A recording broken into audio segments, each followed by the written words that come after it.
नमस्कार मित्रांनो, power of equity Marathi चॅनलमध्ये आपलं स्वागत आहे. बघा मित्रांनो, मी आता निफ्टीबद्दल ॲनालिसिस करतो आणि निफ्टीनंतरनं मग ह्या आठवड्यामध्ये जे स्टॉक येणार आहेत त्या स्टॉकबद्दल सुद्धा आपण एकदा ॲनालिसिस करू. तर निफ्टी आता जे आहे मित्रांनो, इथं जे निफ्टीचं कॅन्डल आहे हे ऑलमोस्ट वीकली कॅन्डल आहेत मित्रांनो. तर वीकली कॅन्डलच्या अनुसारनं तुम्हाला मी ॲनालिसिस करून दाखवतो.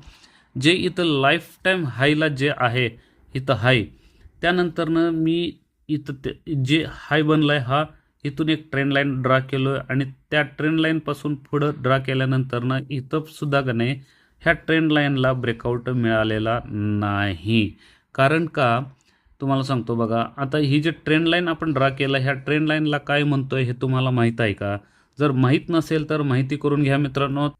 असं काढा, असं असं असं कसाही काढा, म्हणजे क्रॉस काढतोय आपण ह्या ट्रेंड लाईनला अँग्युलर ट्रेंड लाईन असं आपण म्हणतोय मित्रांनो. तर अँग्युलर ट्रेंड लाईनला इथं ऑलमोस्ट सपोर्ट घेऊन का नाही रेजिस्टन्स घेऊन तिथून निफ्टी खाली आलेला आहे. तसंच खालच्या बाजूला सुद्धा बघा मी एक पिवळी ट्रेंड लाईन ड्रा केलोय. ह्या पिवळी ट्रेंड लाईनला सुद्धा इथं बघा, इथं एकदा सपोर्ट घेतलंय, त्यानंतर पुन्हा इथं एकदा दुसऱ्यांदा, इथं परत तिसऱ्यांदा आणि चौथ्यांदा आणि पाचवा, म्हणजे 5 टाइम्स इथं सपोर्ट घेऊन निफ्टी वरती गेलेला आहे. म्हणजे कसं एकदम नॅरो व्हावं लागले. जसं जसं पुढं पुढं जाईल म्हणजे कसं हे बघा, नॅरो आपण कसं म्हणतोय असं असं एकदम इथं मोठा जंप घेतल्यानंतर ना थोडं छोटा छोटा असं नॅरो होतोय. म्हणजे याचा अर्थ काय, असं खालनं जर समजा असं वरती जर ब्रेकआउट दिला तर वर जायचा चान्सेस जास्त असतोय आणि खालीच ब्रेकडाऊनला जर दिला तर खाली जायचं चान्सेस जास्त असतोय. तर आपण ह्याच कॅन्डलला काय करूया मित्रांनो, डेली कॅन्डल बेसिसवरती एकदा ॲनालिसिस करू निफ्टीचा.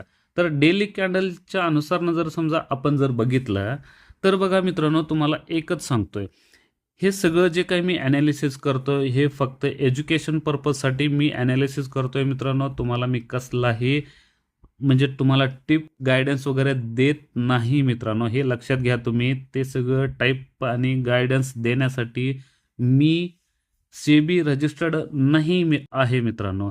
मी फक्त माझा अनुभव तुम्हाला मी शेअर करतोय, हे तुम्ही लक्षात घ्या. तर बघा, डेली कॅन्डलच्या हिशोबानं जर बघितलं, ही जे वरनं आपण ट्रेंड लाईन आली का नाही, ह्या ट्रेंड लाईनला असं मी ड्रा केलं आहे.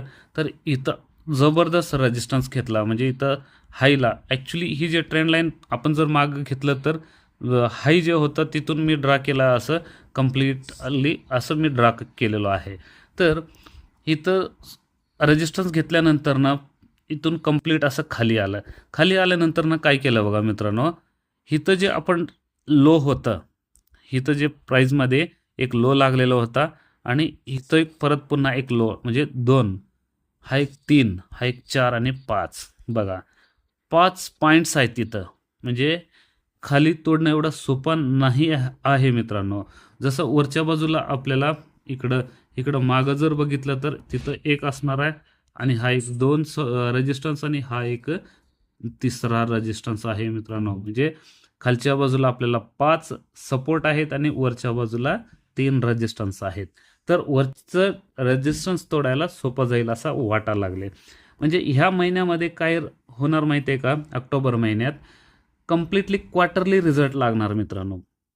सप्टेंबर, हे बघा, जून जुलै ऑगस्ट, जुलै ऑगस्ट सप्टेंबर, ह्या 3 महिन्याचा कम्प्लिटली क्वार्टरली रिझल्ट हे आपल्याला ऑक्टोबर महिन्यात रिझल्ट लागत असतात. तर त्याच्यामुळं मार्केटमध्ये व्हॉलॅटिलिटी जास्त असू शकते किंवा एखाद्या वेळी कदाचित त्याच्या खाली पण जाऊ शकतील, खरं ब्रेकआउट देणार नाही, परत पुन्हा वरती येऊ शकतील.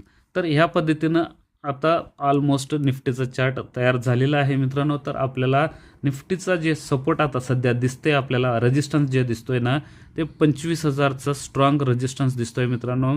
जर 25,000ला ब्रेक केला तर नेक्स्ट जे रेजिस्टन्स आहे ते किती, 25,350चा आहे. तर ह्या 350ला जरी ब्रेक केला मग काय आपल्याला लाईफ टाईम हायला जायला कोणी थांबवू शकत नाही.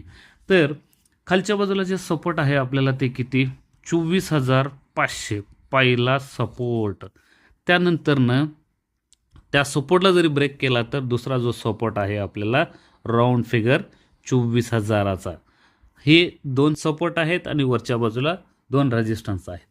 तर ह्या वीकमध्ये आपण एक स्टॉक घेणार आहे मित्रांनो. त्या स्टॉकबद्दल ॲनालिसिस करू. खरं तो स्टॉक तुम्हाला पण माहिती आहे. त्या स्टॉकचं नाव आहे ग्रॅन्युअल्स इंडिया लिमिटेड.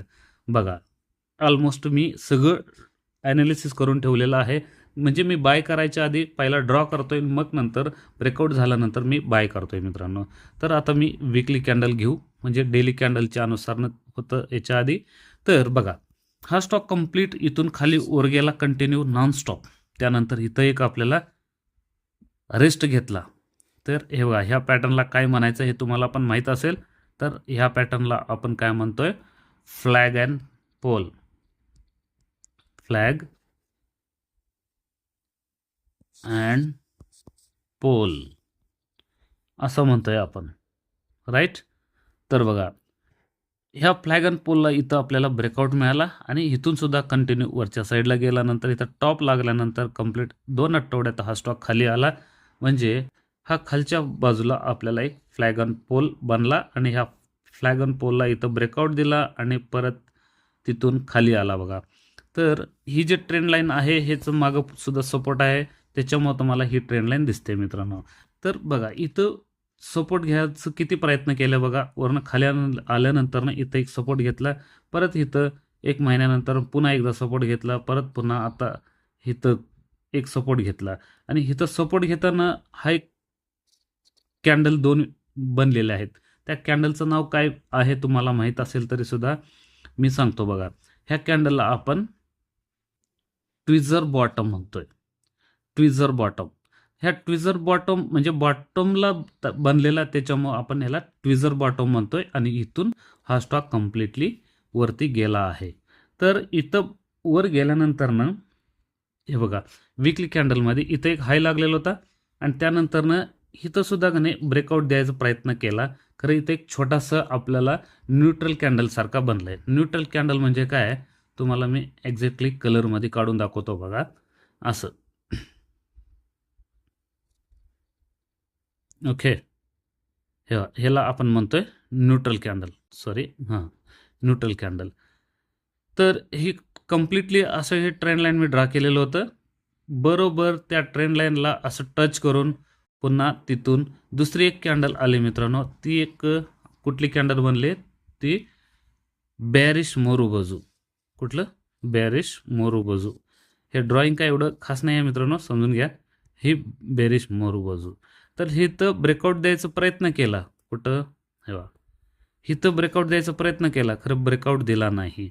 आणि इथून एकदम ओपन होताना हाय ओपन झाला आणि कंप्लीट तिथून खाली आलं आहे. म्हणजे ह्या कॅन्डलला बॅरिश अँगल फिन कॅन्डल आपण म्हणू शकतो. म्हणजे ही रेड कॅन्डल पूर्णपणे ह्याला खाल्लेली आहे. आणि त्याच्या आधी ब्रेकआउट द्यायच्या आधी शेक करते. शेकआउट म्हणजे कसं, समजा आपण एखादा डब्यात काहीतरी घातलं आणि असं हलवल्यानंतर कसं शेक होतोय का नाही, तसं त्या पद्धतीनं इथं जे बाय करणाऱ्या लोकांना का नाही इथं शेकआउट केला. म्हणजे त्यांना बाहेर ढकललं ह्या लोकांनी. आणि परत नंतर पुन्हा इथं जबरदस्त एक angle, bullish angle candle, angle fin candle बनवून, मोरूबाजू कॅन्डल बनवून सगळं ह्या सेलरना बाहेर काढून, ह्या बाहेरच लोकांना इथं मागं जे बाहेर होते ह्या बाहेर काढून इथं एक मोठी क्वांटिटी बनलेली आहे बाईंग साईड. तर ह्याचा अर्थ आपल्याला असं वाटतंय की नाही, ह्या स्टॉकमध्ये पोटेन्शियल आहे. तर ब्रेकआउट बिफोर शेकआउट असं ह्या पद्धतीनं इथं हा एक ब्रेकआउट दिलेला आहे. तर इथं तुम्हाला ड्रॉ करून दाखवतो. बघा, ह्याच्यामध्ये एक पॅटर्न सुद्धा बनलेला आहे. तेव्हा हा पॅटर्न कोणता आहे तुम्ही सांगा. थांबा, मी तुम्हाला थोडंसं पेन्सिलचा कलरसुद्धा चेंज करतो. हे बघा, इथून. तर ह्या पॅटर्नला आपण काय म्हणतोय, डब्ल्यू पॅटर्न. ह्या डब्ल्यू पॅटर्नला इथं एक्झॅक्टली ब्रेकआउट दिलेला आहे. तर इथून हा स्टॉक वर जायचे चान्सेस जास्त दिसते मित्रांनो.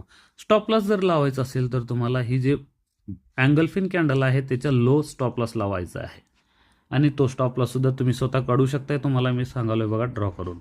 ओके, तर आता खरेदी किती प्राईजनं करायचं आहे आपल्याला हा ठरवायचा आहे. बघा, जे आज सध्या क्लोजिंग प्राईस मिळाले ते किती 557.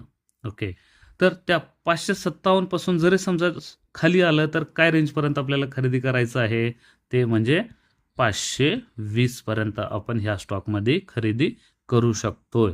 520 नंतरनं समजा याच्या खाली सुद्धा तो चालला, इथं जे लो, ह्या कॅन्डलचा लो जे काय आहे ते स्टॉप लॉस घेऊन मी बाहेर पडून जाणार. तर टार्गेट किती घ्यायचं आहे हे आता आपल्याला कसं ठरवायचं, म्हणजे जे बघा इथं ऑलमोस्ट ब्रेकआउट दिल्यानंतर ना इथं बरीच, इथं एक चांगलं साईडवेज गेलेलं होतं आणि इथं मस्तपैकी एक कॅन्डल, हे आपण ह्याला दोजी हायवे कॅन्डल म्हणू शकतो, long shadow doji. Okay, long shadow doji असं कंप्लीट बनलेलं आहे आणि त्याच्या आतमध्ये किती कॅन्डल्स होते बघा, ऑलमोस्ट म्हणजे तुम्ही काउंट करा, व्हिडिओ मोठा होईल.